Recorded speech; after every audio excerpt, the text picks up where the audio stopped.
How you doing? My name is Michael Griswold. Today is November 8th. What I'm doing here is I realized that my brother's in serious trouble with the law. He currently has made the indictment. I believe it's become unsealed. Um, Let me sit down.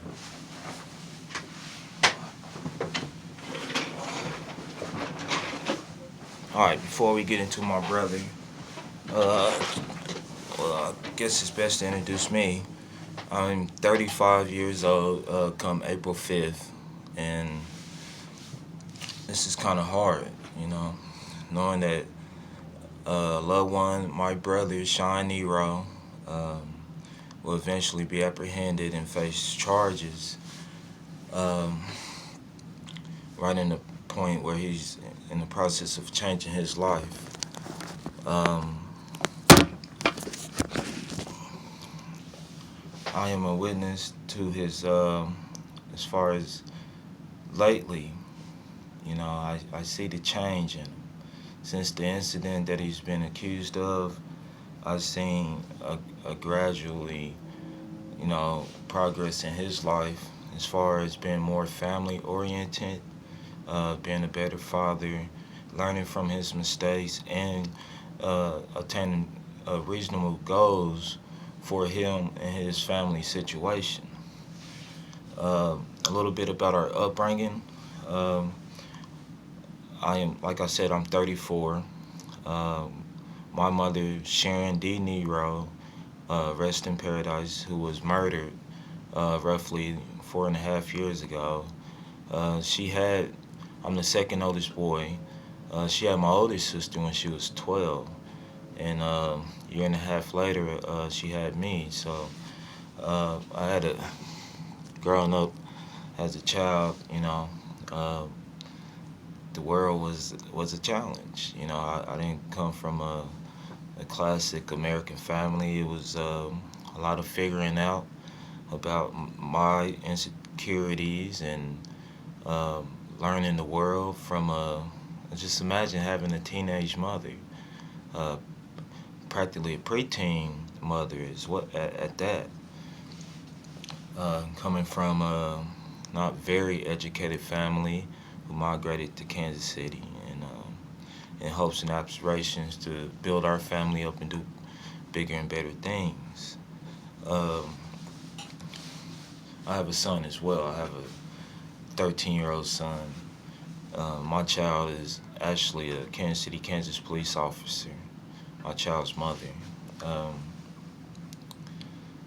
Growing up as a kid, you know, now that I'm older and wiser, and I think back of how things shape up, we had a very traumatic uh, inner city lifestyle, the good and the bad. Um, Now knowing like a lot of the things that's installed in us come from the home, and having a broken home sometimes not everything you don't get everything you want. Um, as far as education, you have to settle. You know, your environment, you have to settle. My mom worked all her life, to just try to provide for her children. In total, she ended up having four. I have a younger sister as well, Dominique. Um, as far as uh, just just try to just understand, going through life, uh, just knowing like, you can try to get ahead, do the right thing, be a productive and honest citizen. Uh, but you put yourself in situations as far as surroundings and people, places, things, not to make excuses for no one's actions or anything. I'm just stating, like, because in my eyes, I look at it, it could be anyone, you know, been accused of things, um, and at that point, they stop and they want to make a active change in their mind state. a mind that was fed information um, that's not productive from the music, from the television. You know, some of our idols and peers we look up to. You know, and we model ourselves after them, and if they go on and decline in character, sometimes we're affected by that as well. Um, it's just difficult to try to explain, you know, what's in a person's mind, you know, an uneducated mind at that, you know. You can have all the tools and all the resources in front of you, but if you don't know the correct meaning and the correct uses of the tools, then you it just puts you behind the eight ball.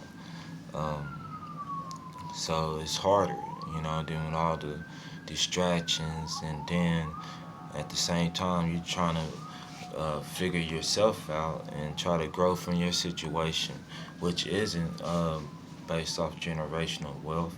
You see people striving to do their best, and you know a lot of examples of people cutting corners underneath um, to get ahead in life, and we've seen the failures, we've seen the pros and cons of that, which is incarceration, homicides, and all different type of crimes that are in our surrounding atmosphere. And sometimes it feels like a war zone, and psychologically, it feels like PTSD is in your mind, and uh, then everything that, with society and things of that nature, and that things, uh, it's just hard to try to balance everything sometimes. And then a lot of the knowledge and a lot of education that you attain, you find out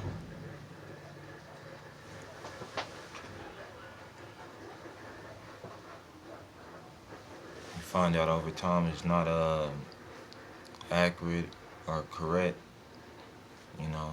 So excuse me, this is just very just nerve-wracking time right now. You know, just knowing that I want to be able to see my brother grow and learn and go seek that information that's not necessarily hidden, but it's under so much layers and a lot of runaround, you know, and there's a lot of people, you know, that criticize you for looking into these things that might, you know, question your living arrangements or society or politics, and uh, it's hurtful, you know. You know, when a person knows that money doesn't mean anything. And my brother, we come from very humble beginnings. Money is what is after it, you know. Um, it's never been about that. It's family, you know, trying to feed feed your children, and have the tools and being there for them, you know. Um, Trying to make the best out of a bad situation, you know. If any if anybody was hurt or anybody was affected by the actions of my kin, you know, the sympathy goes out to their families and their situations. And you know, I pray that forgiveness is on their heart if anyone's affected. But so it just weighs heavy on my mind, and nothing prompted me to do this video. I just wanted, you know, to have this documentary, because I don't know personally when I was be able to see my brother again. And my family is not getting bigger; it's getting smaller. The older generation from my grandfather Jody Nero has passed. My grandmother Mary Jean McGough has passed. Her mother Claire has passed. My mother, like I said, was murdered. My father is currently suffering from throat cancer, you know. So then it's like, I just imagine with those children and seeing the whole upper tier of our family destroyed, you know, and how they would grow up to feel about the system and the ways that they live in, knowing that, you know, read the Bible and it says those who can cast a stone, but the stones are hitting us right in the face, right as a family. It's like, how much can a family endure? Because this don't affect just us. It strikes a lot of people. Psychologically it hurts. But I'm a mentally strong person. I'm trying to show strength to me because I know I have to be not only an uncle now, I have to be um, a father to my nephew, my brother Sean Nero's son, Junior, and his daughter Maya, and his daughter Stormy as well.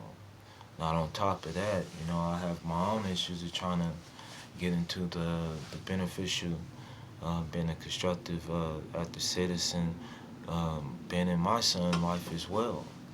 And on positive notes with character and learning from others' mistakes and tendencies to make mistakes and lapses of judgment, trying to help others. Um, so that right there is just like a little intro of me. I apologize if my grammar is it's just hard.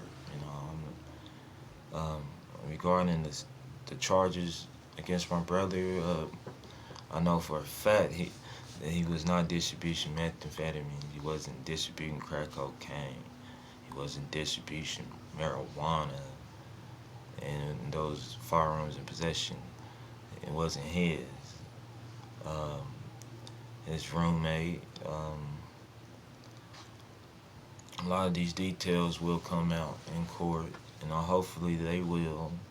And if I have to testify to this point um, regarding that, I will, because I believe it's important that people take ownership to their dealings, and if nothing else, uh, help this case be complete and be honest and pure. And I have faith in the system that it will do that. And also, my faith in God, I believe miracles is possible. I believe that He can change a man, and allow him to right his wrongs in society, and be proud to be an American citizen in a land that is redemptive for those who can learn from yesterday's mistakes. You know what I mean? And get out of that mentality that traps us. And um, the people in Exodus, they travel 40 years and another 40 years to just end up in the same spot. And sometimes I feel like life is leading me like that. And it's supposed to be pure, it's to be happy, it's to rejoice, but we're living. It's a beautiful time to be alive, to embrace these seasons, to watch the children grow and to gain knowledge, and find the tools to educate ourselves to be men in this society. And not once I made this about race, or or made excuses about the way a person is, but it's just more to it than just black and white paper. It's human beings that we're dealing with, and you have to look at the man, not the situation, and then look at the facts of the case. Hold on.